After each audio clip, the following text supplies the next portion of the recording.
Con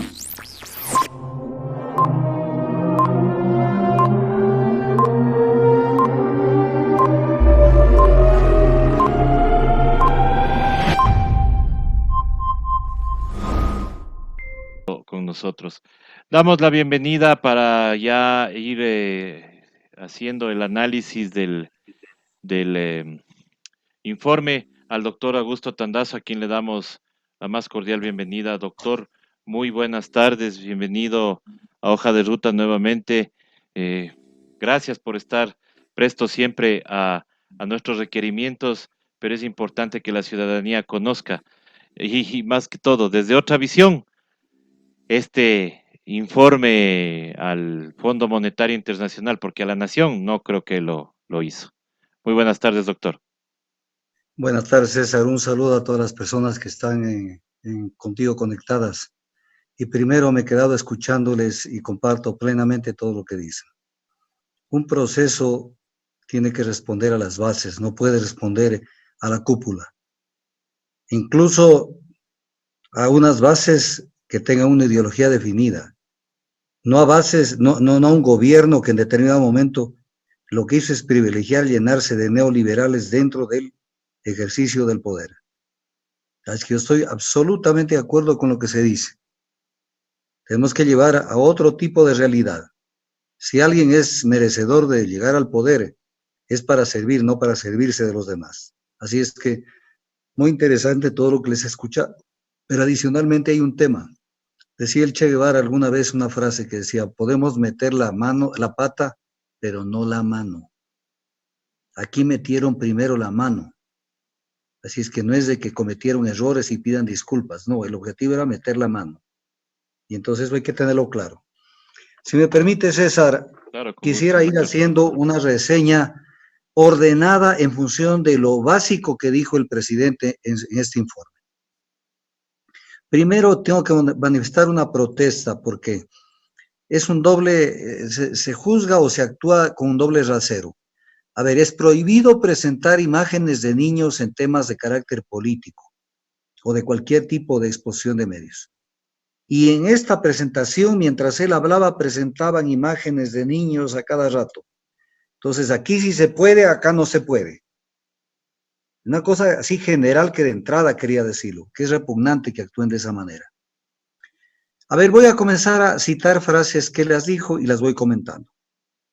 Comenzó diciendo que estamos en una crisis como nunca ha existido en nuestro país y le tenemos que creer totalmente. Nunca hemos tenido una crisis de gobernanza, de entreguismo a los intereses extranjeros, de capturar las demás funciones del Estado y los órganos de control para gobernar desde la impunidad como tenemos hoy. Desde luego, esta crisis no hemos tenido nunca en el país. No es solamente la pandemia, es el estilo de gobierno, los intereses que sirve este gobierno. Dice luego: hace 3 años encontramos un país quebrado. Pero, ¿y el plan de gobierno del 2017-2021 que él lo firmó, está con su firma, registrado en el Consejo Nacional Electoral, en donde él habla de la década ganada? ¿Qué pasó? O sea, porque si se actuara con coherencia aquí, lo que deberían hacer es prácticamente destituirlo, porque hay entre varias causales, hay una de ellas la incapacidad mental, y el Alzheimer es parte de la incapacidad mental, entonces lo olvida todo.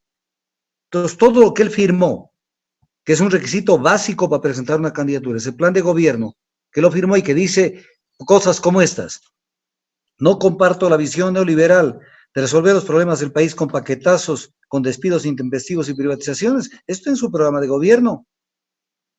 Y cuando habla de los resultados, dice: tenemos una infraestructura que deje el anterior gobierno, que nos va a permitir reforzarnos y caminar de la mejor manera. Y entonces, ¿qué se olvidó? Hace 3 años que encontramos un país quebrado. Entonces es un mentiroso, porque aceptó una candidatura para hacerse cargo de un país quebrado.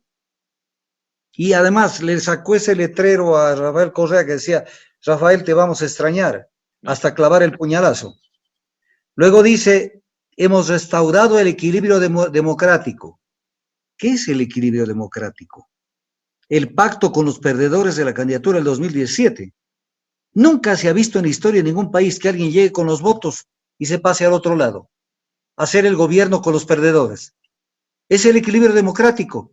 venderse de esa manera y defraudar a todos los que votaron por él, y más que por él, votaron por su proyecto, por su programa. Luego dice, sufrimos un intento de golpe de Estado. Aquí hay que hacer una distinción de lo que es la causa y el efecto. La protesta popular, la repulsa ciudadana, es el efecto. ¿Pero el efecto de qué? Del estado de conmoción que estaba creando con el tema de los combustibles y que hoy lo está volviendo a crear, abusando de que la gente está en las casas con el tema este de quédate en casa. O sea, incluso actuando de una manera bastante estudiada y cínica. Entonces, sufrimos un intento de golpe de Estado. Es posible que debe haber habido alguna intención. Por ejemplo, el presidente de la Asamblea Nacional no quería convocar a la Asamblea Nacional en pleno momento que vivió el país. Nadie le ha pedido una explicación por qué. Como cuando Lenín Moreno se presentó el caso del 30S, él se quedó en Guayaquil. Para que entienda la gente, como cuando Gustavo Noboa se quedó en Guayaquil esperando que lo llamen para que caiga Malguá y después subir. Entonces, la historia no nos olvidamos, la historia no es como para que nos engañen. Luego dice que se debe enfocar más a hablar del futuro que de otra cosa. Claro, pues es que del pasado, ¿qué puede hablar? Y dice que él quiere hablar de 4 temas básicos, que son los mismos que en algún momento tocó el ministro de Finanzas y Roldán. Salud, alimentación, empleo y dolarización. Entonces vamos a ver qué dicen en materia de esto. Salud dice, hicimos grandes inversiones de 760 millones de dólares. ¿Dónde estarán esas inversiones? Pero viene la pregunta, ¿por qué el 21 de marzo, cuando la pandemia estaba siendo la peor de las cosechas en Guayaquil, por qué renuncia la ministra Catalina Andaramuño y le anexa un certificado del director financiero del Ministerio de Salud, que decía el certificado que no les han transferido un solo dinero en la mitad de plena pandemia, y más bien lo que hicieron fue pagar bonos Global 2020 en semejante momento? Porque no es lo mismo dejar que un paciente llegue a una situación ya de no retorno, como quedaron mucha gente y por eso morían en cantidades y se los sacaban a las calles, e incluso los quemaban. ¿Por qué? Porque no se hizo una atención concurrente con el tema de la salud, preventiva. Ya se venía, ya el 14 de febrero llegó la primera persona con problemas, y el 22 se hizo evidente y el 29 comenzó a morir la gente, 29 de febrero. Luego dice, vamos a una compra unificada de medicamentos e insumos para regularizar esto, dice, porque todos compran a la vez.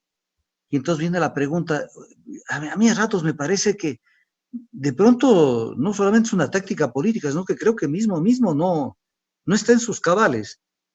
¿Por qué entonces elimina Infarma, que es la empresa que está eliminando? La misión de Infarma era exactamente esa, hacerse cargo de lo que son la compra unificada de todo lo que son medicamentos e insumos. Exactamente. Entonces, ¿por qué elimina Infarma? ¿Y por qué no la dejó actuar como debió haber actuado Infarma? Entonces, son contradicciones que son una barbaridad. Luego dice, en el 2021 la compra pública, o sea, en general, será unificada. ¿Qué buscan con eso? Un solo peaje. Que no pasen por varios peajes, entonces sabemos quién es el que corta el queso y el que parte la longaniza. Yo hablo castellano. Luego dice, el modelo educativo del Ecuador no nos enseñó normas de prevención de la salud y los ataca a los profesores, que esa ha sido una de las causas más graves por que se desarrolló la pandemia. Pero luego dice, al final de su intervención, que a los profesores les pide que sigan formando a los alumnos con esa mística que tienen, pero no dice que ha fallado la educación. Que dicho sea de paso, hay que mejorar la educación, pero ese doble discurso. O sea, por un lado, dice cosas que tienen un sentido, por otro lado, se va por otro tema. Pero además, este no es un tema de educación, no es un tema lo que le dijeron al niño rico, a Sonnenhorstner en Guayaquil, en una de las entrevistas en directo. Por eso son peligrosas las entrevistas en directo, porque la gente habla y ya no pueden cortar. Cuando hablaba de que tienen que tener más normas de protección, lavarse las manos, y alguien le gritó en medio de todo eso y le dijo, pues si no tenemos agua potable, ¿de qué hablan? ¿De qué normas? Yo soy profesor y les digo, verán, tienen que lavarse, tienen que bañarse, tienen que hacer esto, lo de aquí, lo demás acá, tienen que comprar medicamentos, productos de limpieza, desinfectar. ¿Y dónde sale el dinero con un país empobrecido? Entonces no es un tema de educación, es un tema también de pobreza crítica. O sea, ya se le va la mano. Un poco más, si alguno le pregunta allí, oye, presidente Moreno, me dicen que la gente se está muriendo de hambre, es capaz de decir, vayan a averiguar por qué esa falta de apetito. O sea, está ido. Respecto del alimento, dice que han entregado más de 1 millón de kits alimenticios. ¿Dónde? Ni le creamos ni no le creamos. Sabemos que con ellos hay que sacar la raíz cuadrada a todo lo que dicen que han hecho en bien. Pero partamos de que lo hicieron. Pero lo que no dice es a qué precio. Ahí está el problema. Porque con ese mismo 1 millón de kits hubieran comprado 1.500.000 kits. O quién sabe más.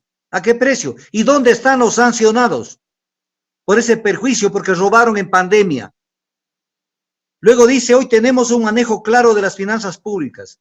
¿Cuál es el manejo claro de las finanzas públicas? Cuando la ley orgánica de finanzas públicas que acaban de aprobar es para que el ente sector de finanzas tenga un poder supremo sobre el dinero y solamente destine el dinero para lo que a ellos les conviene, fundamentalmente pagar la deuda. Y se olvidan de todo aquello que lo decían en campaña. La principal deuda es la que hay que pagar, es la deuda social, pero la que pagan es la deuda de los tenedores de la deuda externa, ni siquiera de la deuda interna. Hemos abierto puertas, dice, cerradas con varios países, entre ellos Estados Unidos, con quien vamos a un acuerdo comercial. Claro, porque Estados Unidos les abrió la puerta. Y si les abre la puerta para el acuerdo comercial, será para saquear nuestra economía. Pero además, ¿por qué les abrieron la puerta? Porque les entregaron previamente la base de San Cristóbal. Y claro, no, es que no es una base militar, es como que a una licorería donde venden licores, dicen no es licorería porque no hay el rótulo que diga licorería Don Lenin. No, es licorería, si venden licores es licorería. Y entonces, ¿qué es esa base en este momento? Una base militar. No tendríamos el respaldo de los organismos multilaterales. Mira esta frase, es que nos revienta el hígado con las cosas que dijo. No tendríamos el respaldo de los organismos multilaterales si no hubiéramos hecho bien las cosas. Precisamente porque hicieron bien las cosas, tienen el respaldo, pero ¿qué es hacer bien las cosas? Seguir el recetario del Fondo Monetario Internacional, que es provocar la reducción del tamaño del Estado, nombre rimbombante, que es votar a la gente a la desocupación. Hay 150.000 personas que se han desafiliado del seguro en estos días. Y el plan tanto con la ley de fomento, que además el nombre es ofensivo, ley de apoyo humanitario, y el decreto que se dictó hacer bien antes de la ley, porque fíjate que sin esperar que salga la ley, dictó medidas que son absolutamente ilegales e inconstitucionales. Si aquí hubiera derecho y el ejercicio de la justicia, estaría de patitas en la calle. Entonces, claro, pues que tienen respaldo, porque siguen el recetario del Fondo Monetario, se apartan del recetario del Fondo Monetario y los organismos multilaterales se van a dar la espalda, porque ellos están justamente para que el Ecuador entregue sus activos y siga una política de empobrecimiento del Ecuador y en beneficio de los empresarios nacionales y extranjeros. Luego pasa a hablar del tema del empleo. Y dice, hemos impulsado a los emprendedores. Entonces la pregunta es, ¿con qué tasas de interés la banca presta a lo que son pequeños empresarios? Si eso es facilito que la gente ponga en el internet Banco Central del Ecuador y vea las tasas activas. Las tasas activas para el microcrédito están más arriba del 20%, del 20 al 28%. Eso es impulsar a los emprendedores. Luego dicen, necesitamos acuerdos entre todos. ¿Pero qué? ¿Acuerdos entre todos entre quiénes? Porque aquí no hay acuerdos con el pueblo. Porque lo que les interesa es que el pueblo asuma el costo de lo que está viviendo el país, incluso por la pandemia, para quedar bien con el Fondo Monetario Internacional y facilitar el ingreso de las transnacionales al país para que conviertan los servicios públicos en negocios rentables. Luego dice, el acuerdo entre las partes es el corazón de la ley humanitaria. A ver, el acuerdo. Y si no accedes al acuerdo, te lanzan a la desocupación. Afuera, entonces el acuerdo es la trampa. Por eso es que le llaman el acuerdo. cuando de acuerdo no tiene nada. Además, violan el artículo 328 de la Constitución, donde dice que las remuneraciones no pueden ser disminuidas. Eso es castellano, no hay para dónde irse. Y ya dictó el decreto con el cual rebaja la jornada y están bajando las remuneraciones. Y eso es inconstitucional. Él debería en 24 horas estar afuera. Luego dice, el empresario no podrá entregar utilidades mientras no se reactive la economía. ¡Qué bárbaro! ¿Acaso que las utilidades estén en función de que se reactive o no la economía? Es una norma constitucional. El tema está, vamos a poner ejemplo de una empresa. Si aunque sea con la jornada reducida, tiene utilidades, tiene que pagarlas. La única forma de que no pague utilidades a los trabajadores es que no tenga utilidades en ese ejercicio fiscal de la empresa. Pero no desde un informe a la nación, queriendo estar por sobre el 328 de la Constitución, el empresario que no podrá entregar utilidades mientras no se reactive la economía. ¿Qué es eso? O sea, se mareó, ¿dónde está? Luego dice, hoy exportamos oro y cobre. No, no, no, no, no. No, no, no, hijito, estás mal. Estás mal. ¿Quién le Es por dijo eso? dedicarse, es por dedicarte mucho al tema de lo cuántico. Lo que exportamos no es oro y cobre, hacemos el papel ridículo porque exportamos concentrado, exportamos las rocas trituradas, que ese es el papel más pendejo que puede hacer un país, porque se llevan el concentrado bajo un preestudio establecido de que tanto será de bronce, de cobre, tanto será de plata y tanto será de oro. Pero ¿y cómo sabremos cuánto sale de esas rocas? ¿Qué es el papel más estúpido que estamos haciendo con la minería? Aparte que nunca se hizo un verdadero estudio para ver dónde la minería, por qué la minería. Porque la minería es una herida grave que se le hace a la tierra. No es como la producción petrolera, que es como una especie de inyección. Luego dice que le felicita al ministro de Energía, que por dicho de paso estaba por allí, porque estamos exportando energía eléctrica a Colombia que nos va a generar 100 millones al año. A ver, eso es vergonzoso. ¿Por qué razón? Porque doy datos técnicos ajustados totalmente a la verdad. En la oferta de energía primaria del balance energético, el 92% es hidrocarburos. Entonces, si exportamos energía eléctrica a Colombia, es porque no tenemos las herramientas, no las hemos sabido utilizar para ir logrando que la demanda vaya cambiando hacia el consumo de lo eléctrico. O sea, no es un triunfo vender energía eléctrica. Un triunfo es hacer que la gente consuma cada vez más energía eléctrica. No que nos sobre, porque mientras más nos sobra, más consumimos hidrocarburos. Entonces, no entiende, no está capacitado, nunca lo estuvo capacitado para gobernar el país. El problema es que la gente se enamoró de una silla de ruedas. Luego, es falso que los bancos que hemos perdonado, mira lo que dice. Es falso que hemos perdonado grandes impuestos, porque recuperamos 1.260 millones que estaban perdidos. A ver, papito, te vamos a recordar. Claro que recaudaron 1.260 millones. Primero que no estaban perdidos, porque no es que porque alguien no paga, no se le puede cobrar. O sea, ¿qué nos están vendiendo? Gato por liebre. No estaban perdidos. Pero, claro que perdonaron las multas y los intereses. Los 1.200 era el capital. Eran las determinaciones tributarias, 1.260.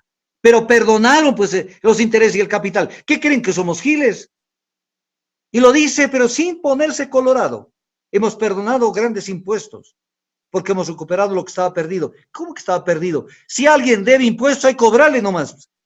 Y con mayor razón si eran petroleras y bancos la gran mayoría. Luego dice, encontramos a un IES esquilmado. Lo han encontrado al IES esquilmado. Pero y pagaron el 2019 el 40% de las contribuciones, que por ley está obligado el Estado a pagar.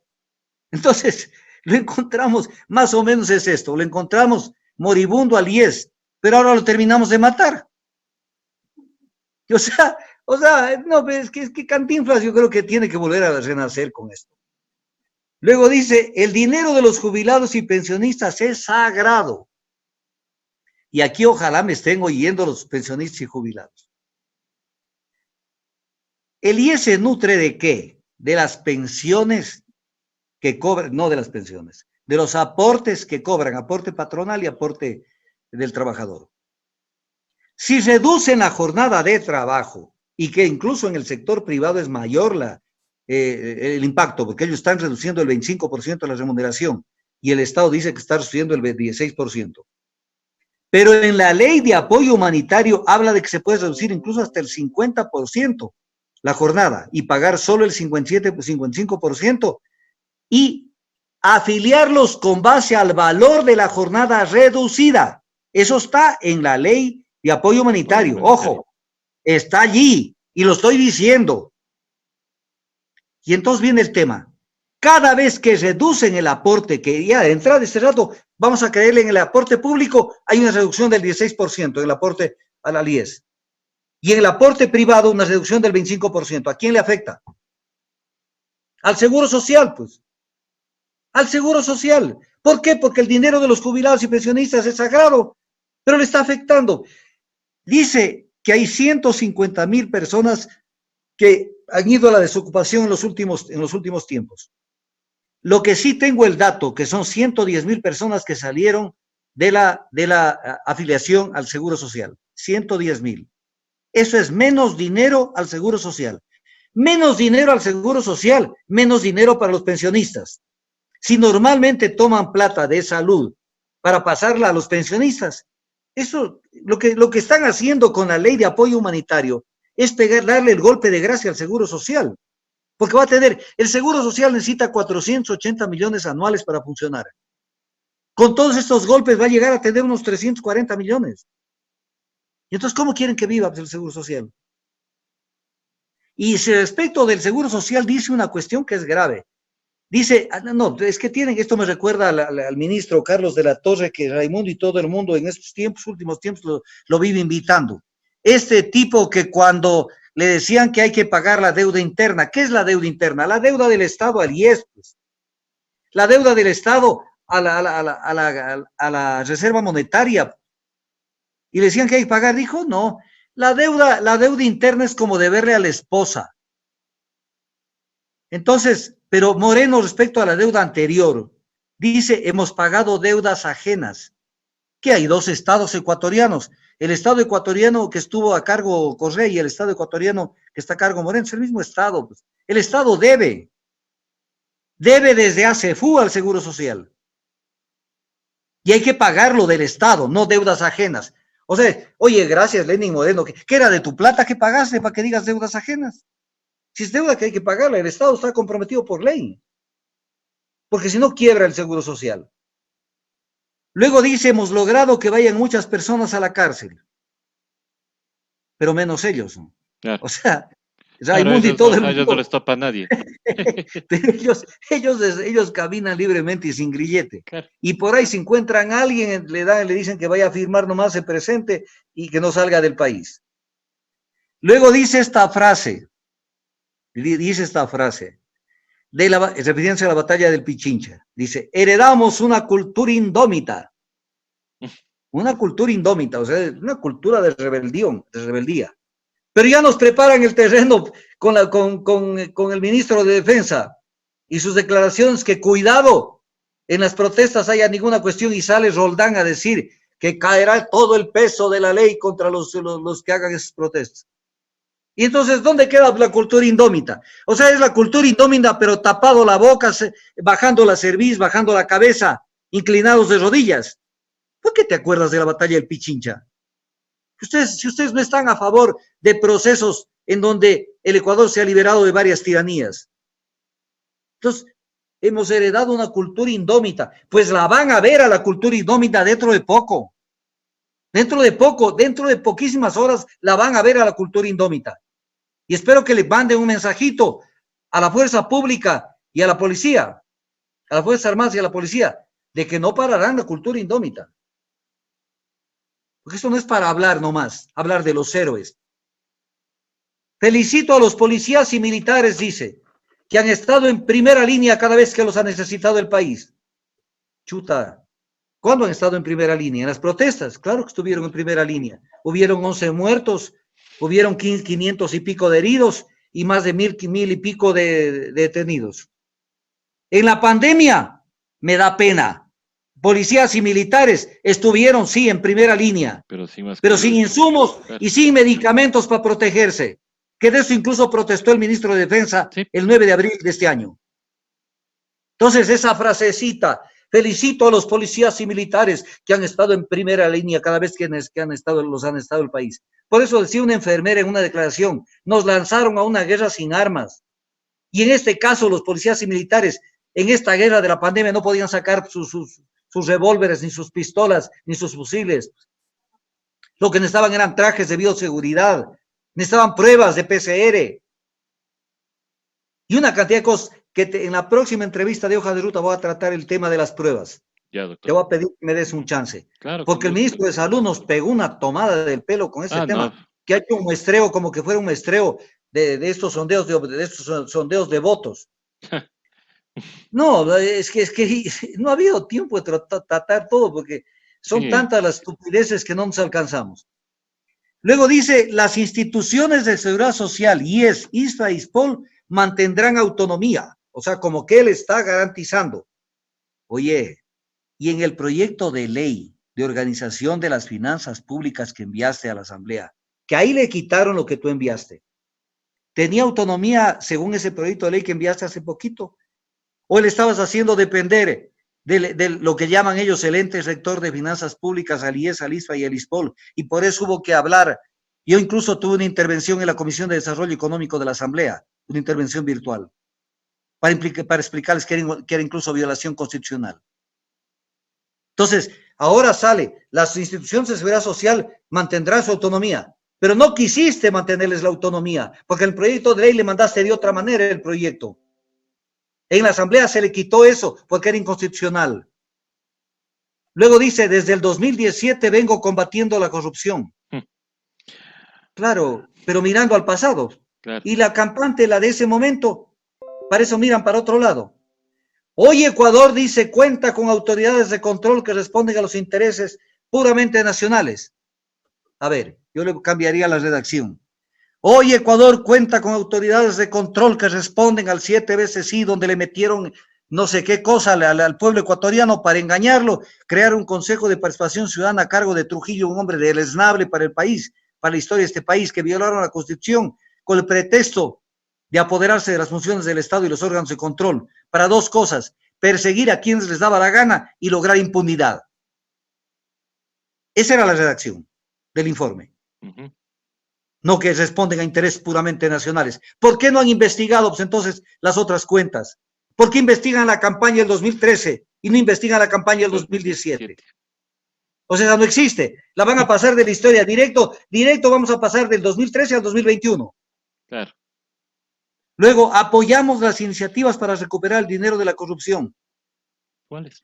¿Pero cuáles? A ver, pero si hay que recuperar el dinero de la corrupción es fácil. Claro. Que den la autorización para que se abran las cuentas de INA, de Recorsa, para que traigan de la fiscalía los papeles de este señor de la Torre que lo cogieron preso en Estados Unidos con $250,000 y que eran mucho más el dinero que habían recuperado de corrupción de gente de Petroecuador y del gobierno. ¿Por qué no dan las firmas para que abran las cuentas, para ver si también se recupera ese dinero de la corrupción? Solamente en Recorsa, Sinohidro había depositado $18,340,000.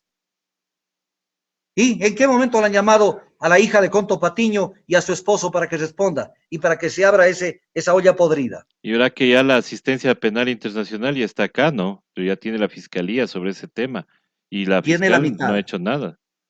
Tiene la mitad, ya tiene la información de Edwin Moreno, le falta la información de Lenín Moreno. Luego dice, hemos presentado 1,500 denuncias contra la corrupción del gobierno anterior. ¿Y del actual? ¿Cuántos presentarían? Para eso tenían el secretario de Anticorrupción, que como dijo la fiscal, lo único que estaba haciendo es alertando a la gente para que se fugue o para que las evidencias se destruyan.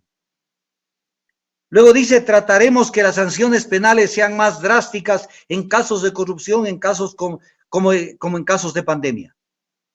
Y entonces, si quieren que las sanciones sean más drásticas de la gente que roba en pandemia, ¿por qué permiten con estas autoridades de control que a la señora Ocles la acusen del delito de tráfico de influencias, que para que la gente entienda en lenguaje popular, es el delito por palanqueo, tráfico de influencias? Pero aquí no es palanqueo, aquí es sobreprecios, especulado. Entonces la incriminan con un delito menor, no la destituyeron como sí destituyeron al ministro de Salud de Bolivia y al ministro del Interior del Perú, que se metieron en lo mismo. Y en el caso del IES, donde hubieron barbaridades, ¿pasó a la justicia penal eso? ¿O se No, está durmiendo el tema de los $12 que costaba cada mascarilla y etc. cosas? nada, inclusive la fiscal hizo la aclaración de que el señor Granda no tiene ningún problema en ese tema y no tiene ninguna vela en ese entierro, porque él no ha firmado nada, es lo Y, que bien, ella supo decir. claro, pero y en otros casos donde nadie ha firmado nada, ¿por qué los meten a gente y quieren irse contra los números uno de las cabezas de las instituciones del Estado cuando no han firmado nada? Claro. Hay numerosos casos en donde crean este espectro de la organización criminal. Y en otros casos, por ejemplo, temas al grano. El tema de Pedernales y el tema de la señora Ocles. En Pedernales son 9 personas involucradas. En el caso de la señora Ocles son 5. ¿Por qué no le llaman con el mismo nombre que le llaman a los otros casos, organización criminal?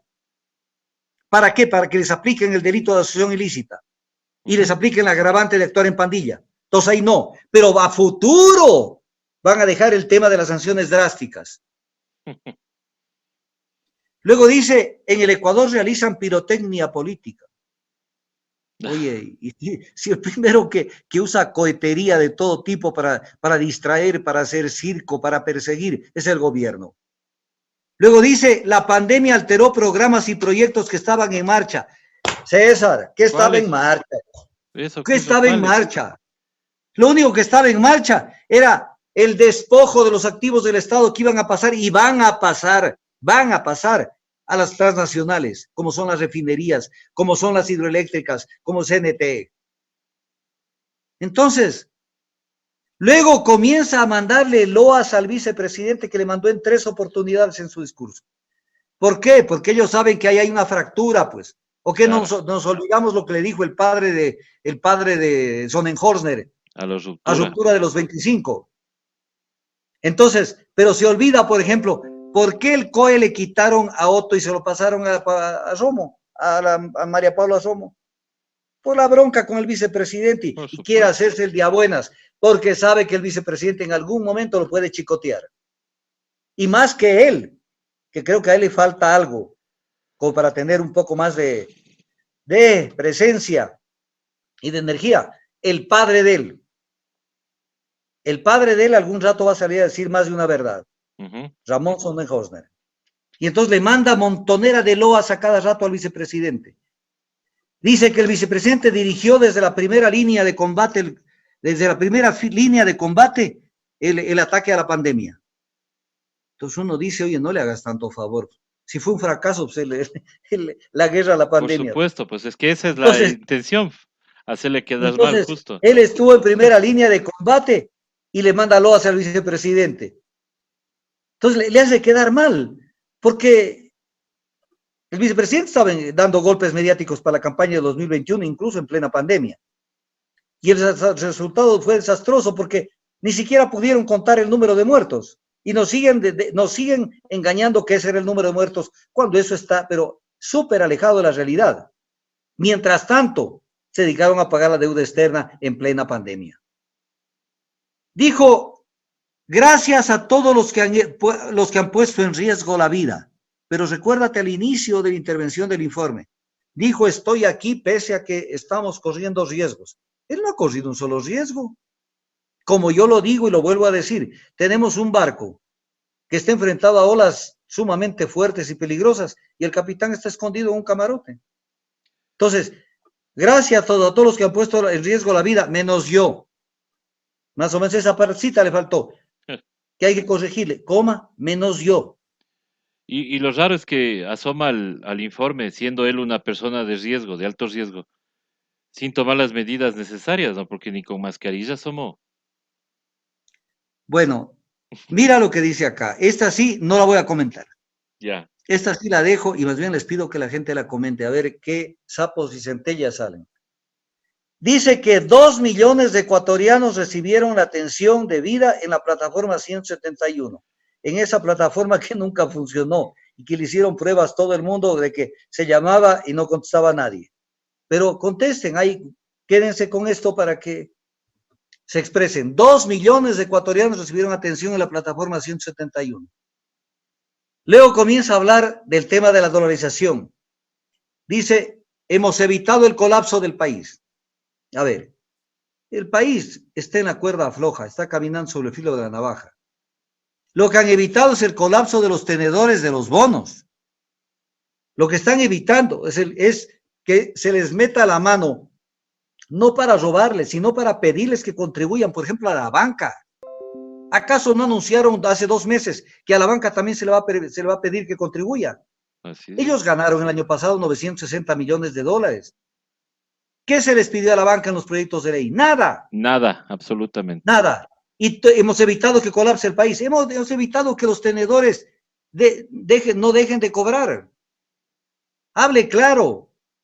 O sea, el país es diferente del pueblo. Que el pueblo integre un país, sí.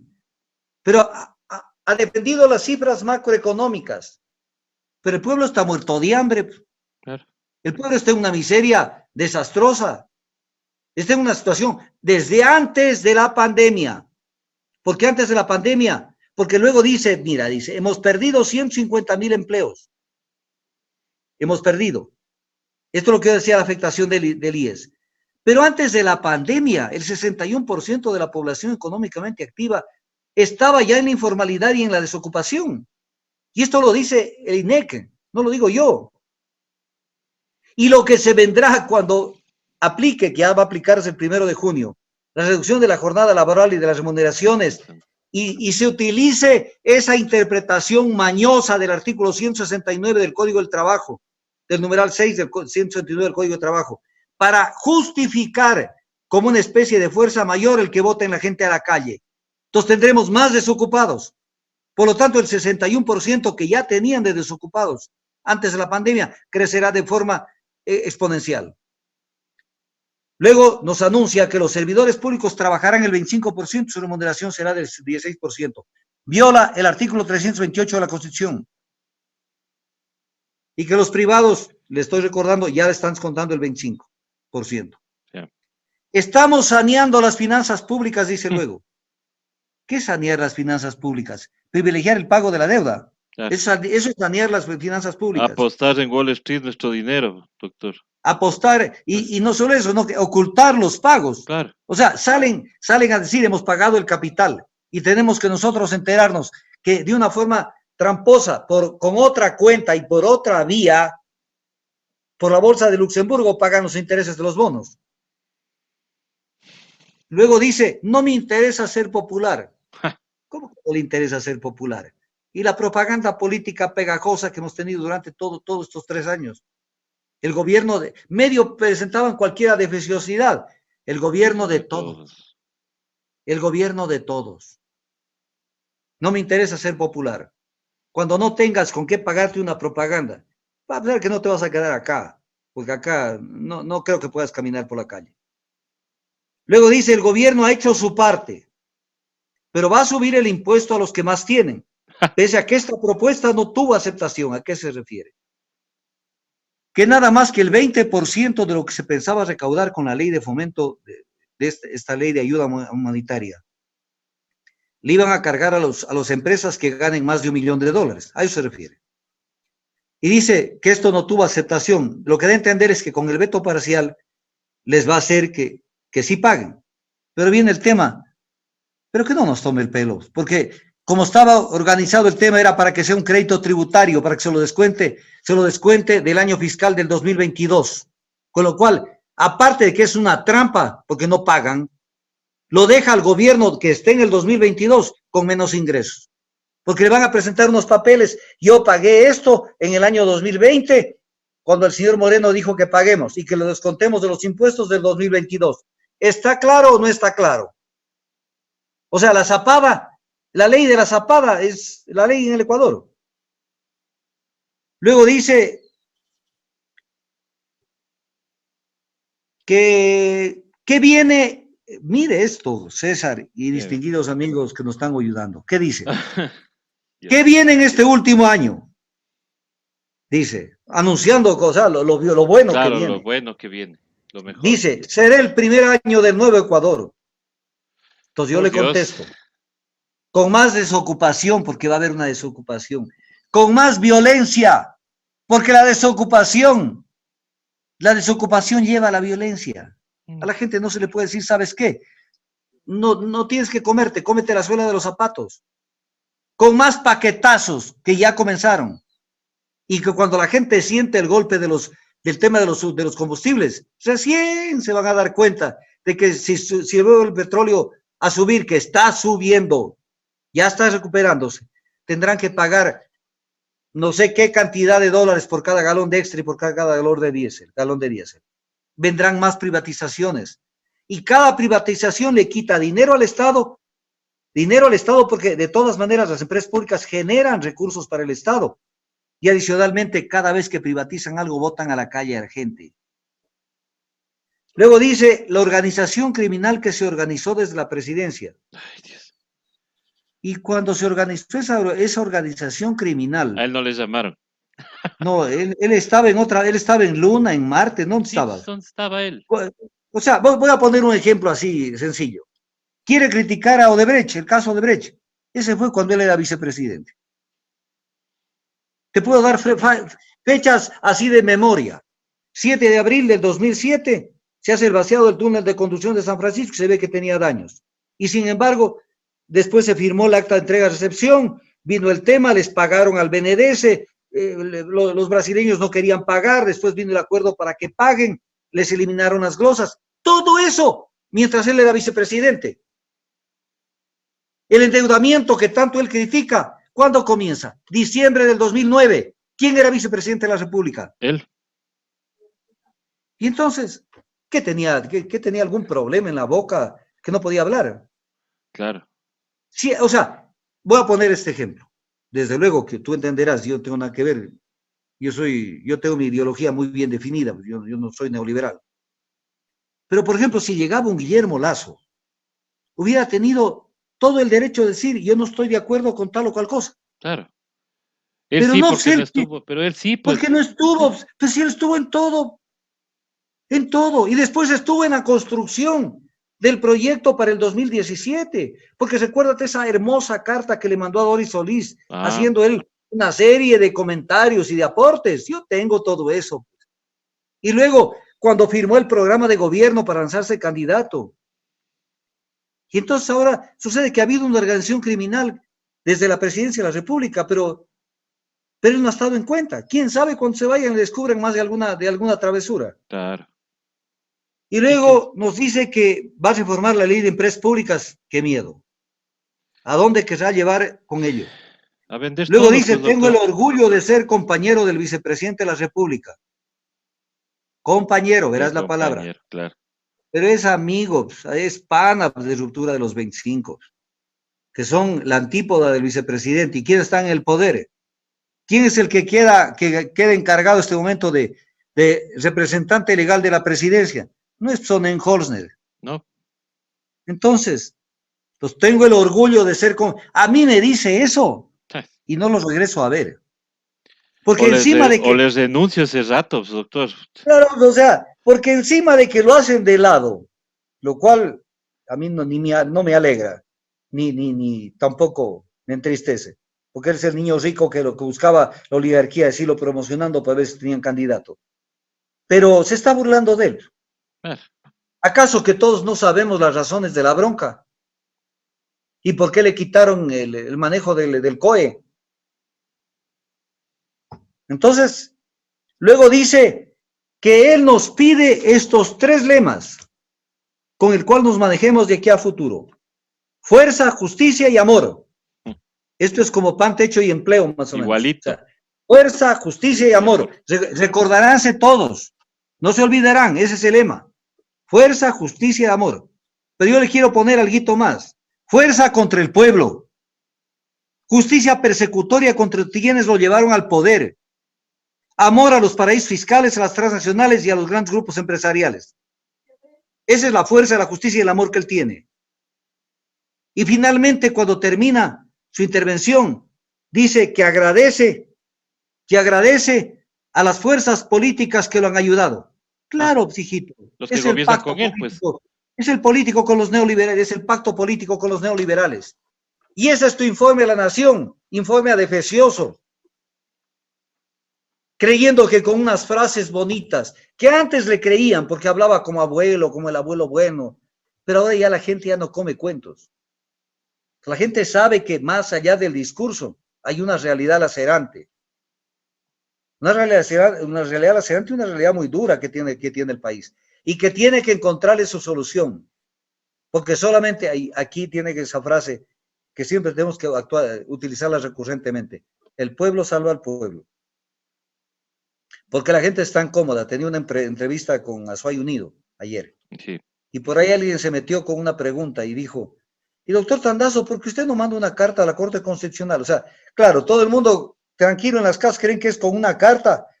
Una carta que vaya a la Corte Constitucional, que está capturada por este gobierno, creen que con eso ya todo el mundo se queda en la casa, no se juegan el pellejo y ya se resolvió el problema.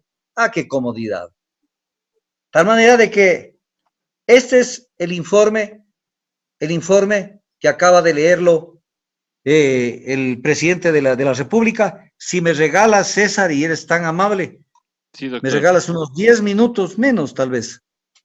Quiero leer pocas palabras de lo dicho por Litardo antes de lo que habló el presidente Moreno. Ya me extrañaba de que no le iba a tomar en consideración al No, señor Litardo. Doctor, no, es que solo le quiero pedir un favorcito, a ver si le puede bajar un poquito la pantalla porque se me está saliendo de cuadro. Pero de ahí estamos bien. ahí, Eso, ahí, un poquito más arribita. Un poquito más arriba. ahí. Ahí, doctor. Ya. Ahí estamos A bien. ver, Sí, porque era a ver. importante tomarle en cuenta pues a este caballero también, porque las cosas que Claro, dijo. pues a Litardo que dijo que no había ambiente para más impuestos ni para más cosas. Y Claro. después terminó aprobándoles todo lo que le mandaron. A ver, pero ahora sí van a tener que, igual que con el caso del informe de la Nación del presidente Moreno, por favor, de pronto un Ditopax, alguna cuestión para Uy. evitar alguna duda, porque esto puede causar una gastritis severa. Dice, hemos defendido la salud del empleo y hemos salvado vidas. Han defendido la salud, no han interpelado a nadie por todos los temas de salud, no han destituido a nadie, no han llamado al ministro de Finanzas a que responda por los pagos de la deuda y por las mentiras que han hecho, una cantidad de cosas. Han defendido el empleo aprobando esa ley de apoyo humanitario, cuando lo que busca es, y lo que están logrando con esa ley es votar a la calle a Raimundo y todo el mundo. Luego dice, la lucha activa contra la corrupción y para recuperar lo robado, en eso hemos participado. ¿A quiénes le han molestado en la lucha activa contra la corrupción? ¿A quién? Hay casos donde no quieren saber. A ver, ¿acaso la Asamblea Nacional no votó porque no se abran las cuentas de INAPapers? Es la lucha contra la corrupción. Y si se recupera lo robado, hay que ver todas las cuentas. Luego dice, hemos expedido 17 leyes para beneficio del pueblo. Pero las 17 leyes, la mayoría son para beneficio de los empresarios. Voy a poner un ejemplo para no darle tanto tiempo. La famosa ley que salió en enero del 2020, con la cual, de lo que ya hablé hace un rato, aprobaron la remisión de multas y de intereses a los deudores del SRI. Esa también es para beneficiar al pueblo. Ningún cuerpo legal, dice, ha entrado en vigencia por el Ministerio de la Ley.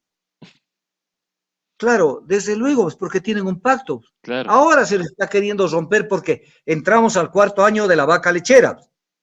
Entonces ya los socialcristianos se hicieron al lado, pero su líder dice que está bien reducir el tamaño del Estado. Claro. Entonces, Ningún cuerpo legal ha entrado en vigencia por el Ministerio de la Ley.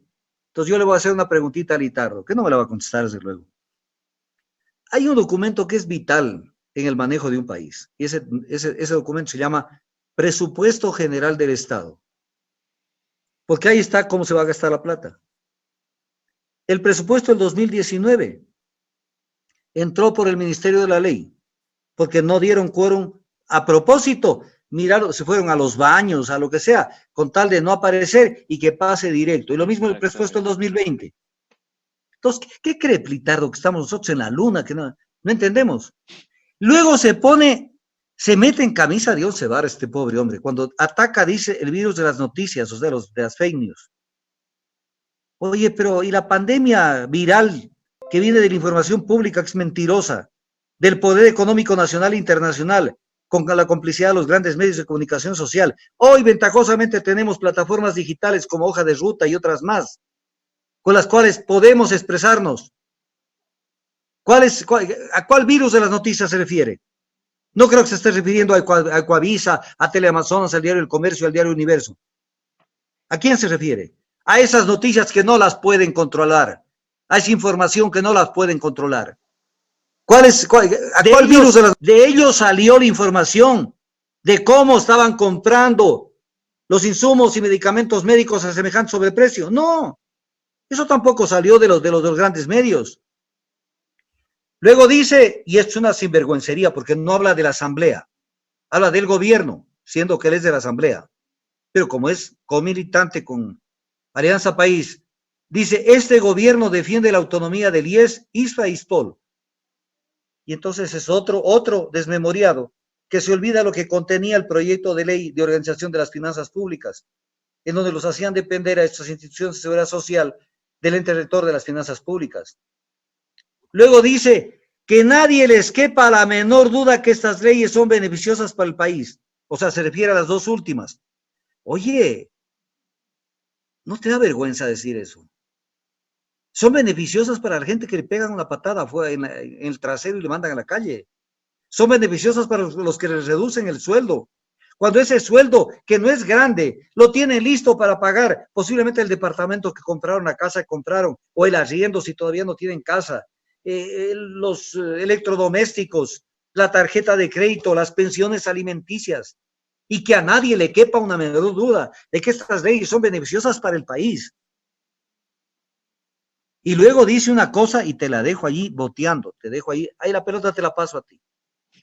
Ahí sí ya no me meto yo, porque me da la impresión que sin querer queriendo le pegó al de al lado.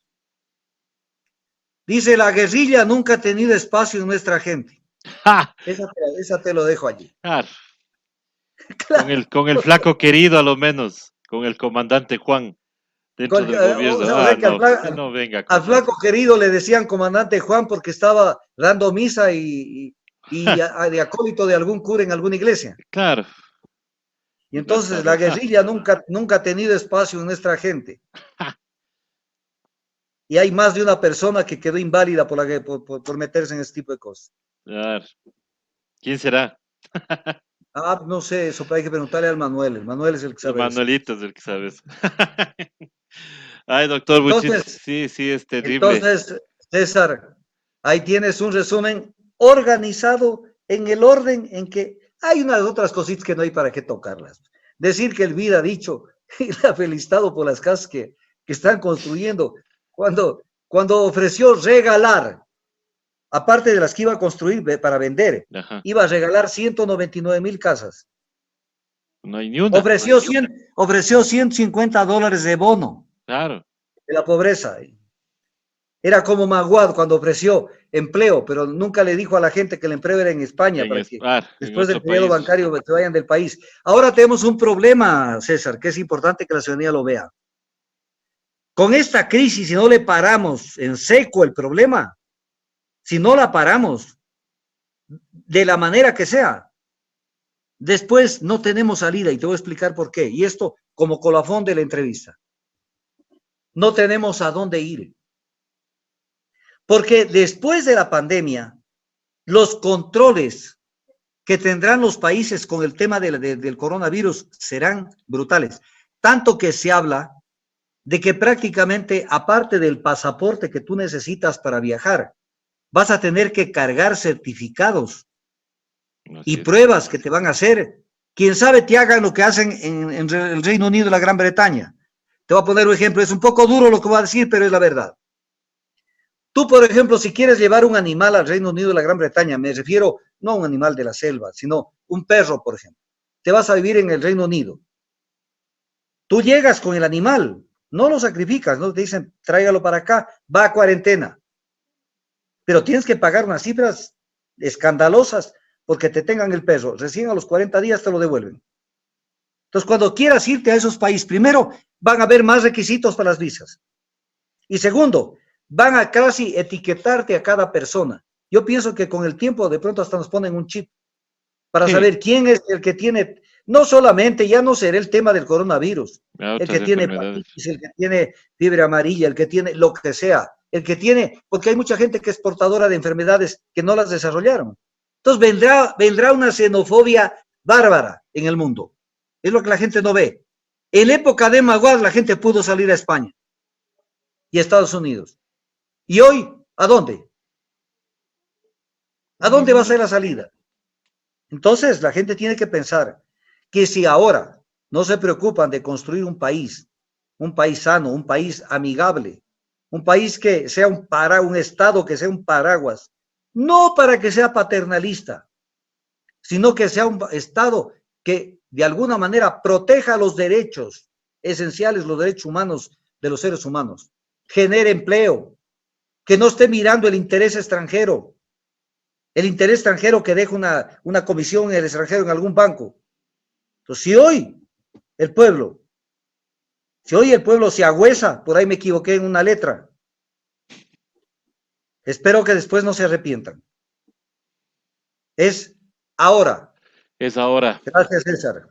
Así es, doctor. Muchísimas gracias y gracias a todas las personas que se han enlazado a este análisis. Gracias a todas las páginas igual que se han conectado. Nosotros siempre las puertas abiertas, nosotros no escondemos nada y mejor, al contrario, muchísimas gracias por conectarse. Queremos agradecer a todas las páginas que se conectaron, Ecuador País de Contrastes, a otras voces, Ciudadanía en Resistencia, a los 7, Ruta de Letras, que es parte de nosotros, y también al Espectro de Guamaní y algunas otras que espero no olvidarme ninguna, pero muchísimas gracias. El día de mañana, convocada una movilización, el asunto es hoy, así que tenemos que salir. Hoy salieron ya las cacerolas, hoy ya hubo ya un buen grupo de gente que estuvo reclamando con las cacerolas. Ahora sí ya no tuvieron chance de cambiarle el motivo de la protesta y mañana estaremos viendo a ver si el pueblo reacciona con todo lo que está pasando. Doctor, muchísimas gracias. César, una sola cosita, tengo que protestar, Dígame. porque hoy tuve que elevar al máximo nivel el volumen del televisor para poder extractar todo lo que había que extractar del informe del presidente Moreno, por el sonido de las cacerolas. Así es que a veces son positivas, a veces son negativas. Hoy me tuvieron con el volumen a todo, porque todo el mundo salió con las cacerolas a hacer bulla. Así es que te cuento que la gente está enardecida. Y mañana esperamos que además te cuento una cosa para que la gente tenga un poco más de más de una visión. La Corte Constitucional se acabó de pronunciar porque la protesta pacífica es perfectamente viable porque está basada en el derecho a la resistencia. ¿Ya? Y ese pronunciamiento es un pronunciamiento que ya lo voy a subir dentro de poquitos minutos al Facebook, al Twitter, para que la gente sepa que no es lo que dice el gobierno. Les vamos a aplicar todo el peso de la ley. La protesta es un derecho. El derecho a la resistencia es un derecho. Lo voy a subir para ver si ustedes lo captan igual y lo lanzan. Ya, doctor. Muchísimas gracias. Estamos esperando esa publicación. Igual lo vamos a lanzar nosotros. Muchísimas gracias a todos. Gracias por estar presentes en este informe especial y nosotros estaremos ya el día de mañana con más en otras voces y con la programación regular de Hoja de Ruta Radio. Muchísimas gracias nuevamente a todos y adelante, a seguir y a seguir luchando por nuestros derechos. Adelante. Y hasta pronto. Vamos. Gracias. Todos juntos, por favor.